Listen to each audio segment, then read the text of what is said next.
membres de l'équipe d'athlétisme éthiopienne ont été chaleureusement accueillis ce matin à Addis Abeba.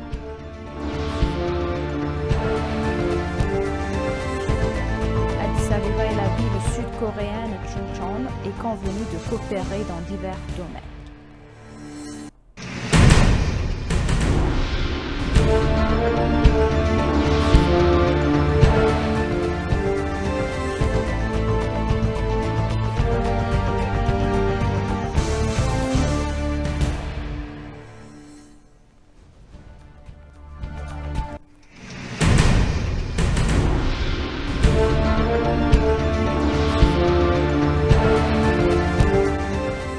Bienvenue chers téléspectateurs, c'est Aline Teibaro avec le journal du 29 août. Les membres de l'équipe d'athlétisme éthiopien qui ont participé au championnat du monde d'athlétisme au Budapest en Hongrie sont chaleureusement accueillis ce matin à Addis Abeba selon le ministre de la Culture et du Sport. Lorsque l'envoyé est arrivé à l'aéroport international de Bolé, il a été reçu par la ministre des Affaires étrangères, l'ambassadrice Burtukana Yano, le ministre de la Culture et des Sports, Gajala Merdassa, la ministre de la Femme et des Affaires sociales, Dr Ergogi Tasfaye et d'autres hauts fonctionnaires du gouvernement. On sait que l'Éthiopie a remporté 2 médailles d'or, 4 d'argent et 3 de bronze au championnat du monde d'athlétisme. Les membres de l'équipe d'athlétisme qui ont terminé le championnat au 6e rang mondial et 2e en Afrique ont été accueillis en héros à leur retour à Addis Abeba aujourd'hui.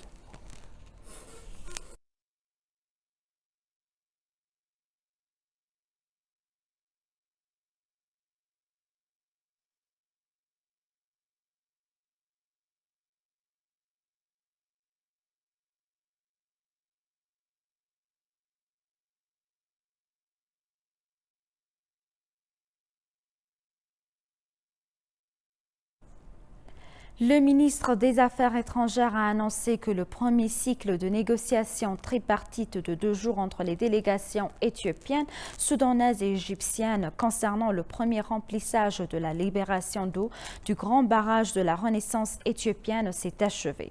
La délégation a discuté des conditions d'un accord gagnant-gagnant. Les 3 pays ont conclu les négociations tripartites en septembre 2016. Ils ont convenu de continuer à Addis Abeba. Il est également indiqué que l'équipe poursuivra ses efforts pour mettre fin aux négociations de manière à garantir sa propre part et ses avantages selon les principes justes et raisonnables.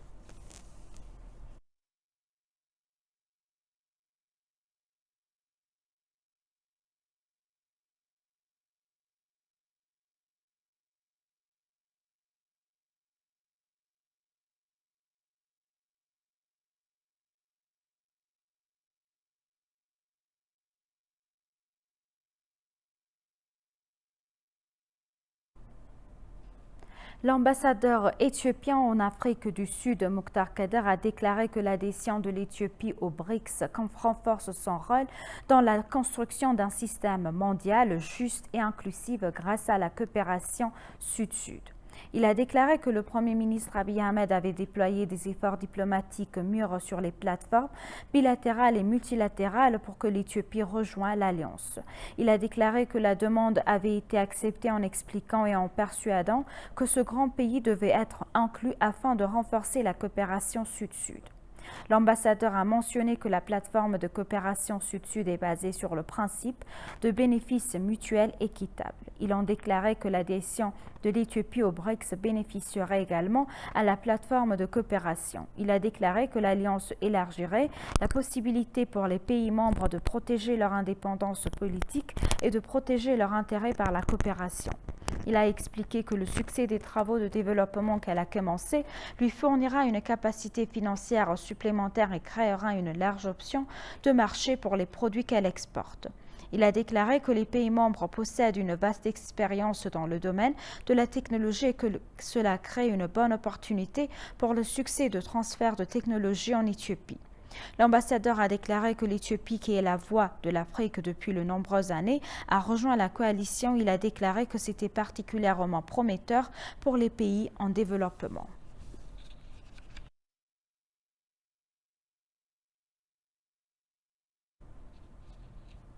Lors de leur explication à l'ENA, les anciens ambassadeurs ont mentionné que l'Éthiopie est la fondatrice et la diplomatie de position neutre, ce qui est une indication claire de sa politique basée sur la coopération avec tous les pays. L'ambassadeur Turuna Zaina a déclaré que le mouvement d'unification mondiale après la guerre froide avait affaibli le mouvement. Il a déclaré que le conflit entre le pays puissant a permis aux pays indépendants de se démarquer à nouveau. Il a expliqué que j'avais l'intention de promouvoir librement ma position qui n'est jugée par aucune partie et qui protégera mes propres droits et intérêts. Il a déclaré que le principe de diplomatie constructive et indépendante suivi par l'Éthiopie, qui fonctionne selon le même principe de diplomatie, lui a valu une grande acceptation et une grande confiance au niveau international. Le professeur Brookailou, conseiller principal au Centre Afrique de l'Académie d'excellence de leadership, a rappelé qu'à l'époque du DARC, elle se trouvait dans l'orbite de l'ex-Union soviétique et de la Chine. Il a noté que le principe d'une diplomatie indépendante constructive que suit actuellement l'Éthiopie lui a permis d'établir les relations diplomatiques basées sur la coopération avec tous les pays du monde.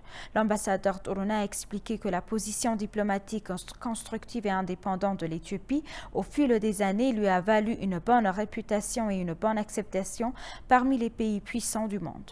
Le professeur Brookailou a dit que la position de diplomatie indépendante de l'Éthiopie est cruciale pour que l'Éthiopie puisse continuer à jouer un rôle de premier plan dans le domaine de la diplomatie. Il a déclaré que sa position lui avait permis de créer une amitié basée sur le bénéfice mutuel avec toutes les parties.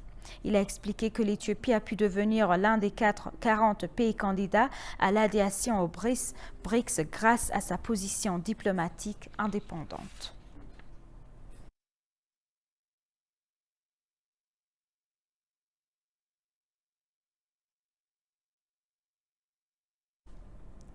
La ministre du Travail et des Compétences, Mufarat Kamil, a dévoilé que des efforts étaient déployés pour renforcer le secteur de formation technique et professionnelle afin d'assurer la croissance de prospérité globale du pays. La ministre du Travail et des Compétences, Mufarat Kamil, a déclaré que des efforts étaient déployés pour renforcer le secteur de la formation technique et professionnelle afin d'assurer la croissance et la prospérité globale du pays. L'Institut fédéral de formation technique et professionnelle a diplômé plus de 3 650 étudiants qui ont suivi une formation dans divers domaines d'études au deuxième et au premier degré. Parmi les diplômés figurent 73 étudiants de Somaliland et du Soudan du Sud. À l'occasion, la ministre du Travail et des Compétences, Mufarat Kamil, le secteur de la formation technique et professionnelle est crucial pour assurer le développement et la prospérité globale du pays. Dr Brooke Kader, directeur exécutif de l'Institut fédéral de formation technique et professionnelle, a déclaré que l'Institut se concentrait sur la formation de professionnels dans divers domaines. Il a souligné qu'il a réussi à former plus de 3 650 étudiants dans divers domaines de l'éducation. L'Institut fédéral de formation technique et professionnelle a décerné un doctorat honorifique à Marou Tafarra qui a grandement contribué aux carrières techniques pendant de nombreuses années.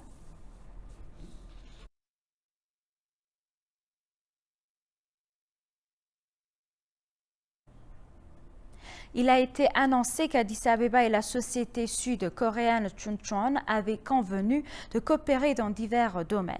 Il a également été indiqué que les domaines convenus de coopération sont l'éducation et la formation, la gestion foncière, la modernisation de la ville, le développement urbain et les questions connexes. La maire de l'administration municipale d'Addis Abeba, Dana Chadbebe, a déclaré que la Corée du Sud avait l'intention de renouveler l'accord de fraternité entre Addis Abeba et la ville sud-coréenne de Chuncheon.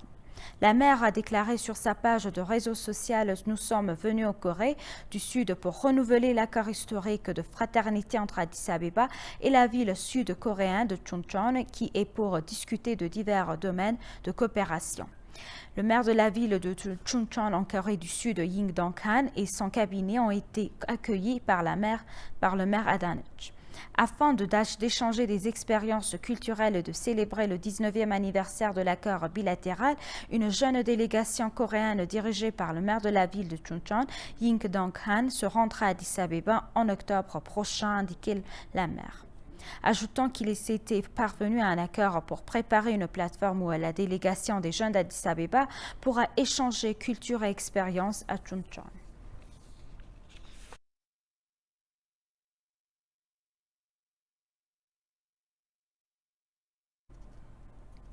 Et pour conclure le journal, un accord de subvention d'un montant de 730 millions de dollars américains a été signé entre le ministre des Finances et la Banque mondiale pour soutenir le projet de corridor économique régional de la Corne de l'Afrique dans le cadre du corridor Éthiopie-Djibouti. Le ministre des Finances Ahmed Shide et la directrice de l'intégration régionale de la Banque mondiale Boutena Gourmez ont signé l'accord virtuel ce dimanche. L'accord améliorera la connectivité et les performances logistiques de l'Éthiopie du long du corridor routier stratégique Addis-Djibouti qui gère de plus de 90% du commerce maritime de l'Éthiopie selon le ministre des Finances. Ainsi, le projet finance la construction de 142 km de route de Misso à Dreddawa, améliorant ainsi sa qualité et sa sécurité, réduisant le temps et les coûts de déplacement et augmentant la capacité et l'efficacité du transport. Le projet soutiendra également les communautés locales le long de la zone du tronçon routier en construisant des infrastructures pour améliorer l'accès à l'éducation, à la santé, à l'eau, ainsi qu'en les reliant au corridor principal par la construction des routes secondaires. Lors de la cérémonie de signature, le ministre Ahmed Shide a remercié la Banque mondiale pour son soutien audacieux et a réitéré l'engagement de l'Éthiopie en faveur de l'intégration régionale. En tant que président actuel de l'initiative de HOA et ministre des Finances, je crois fermement que le développement des infrastructures est essentiel pour parvenir à une croissance et à une stabilité à long terme dans notre région, a réitéré le ministre Ahmed Shide.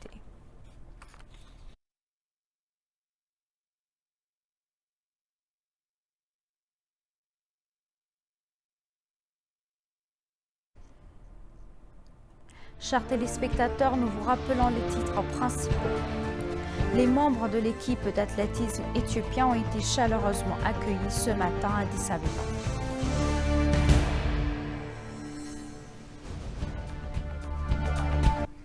Addis Abeba est la ville sud-coréenne Chuncheon est convenue de coopérer dans divers domaines.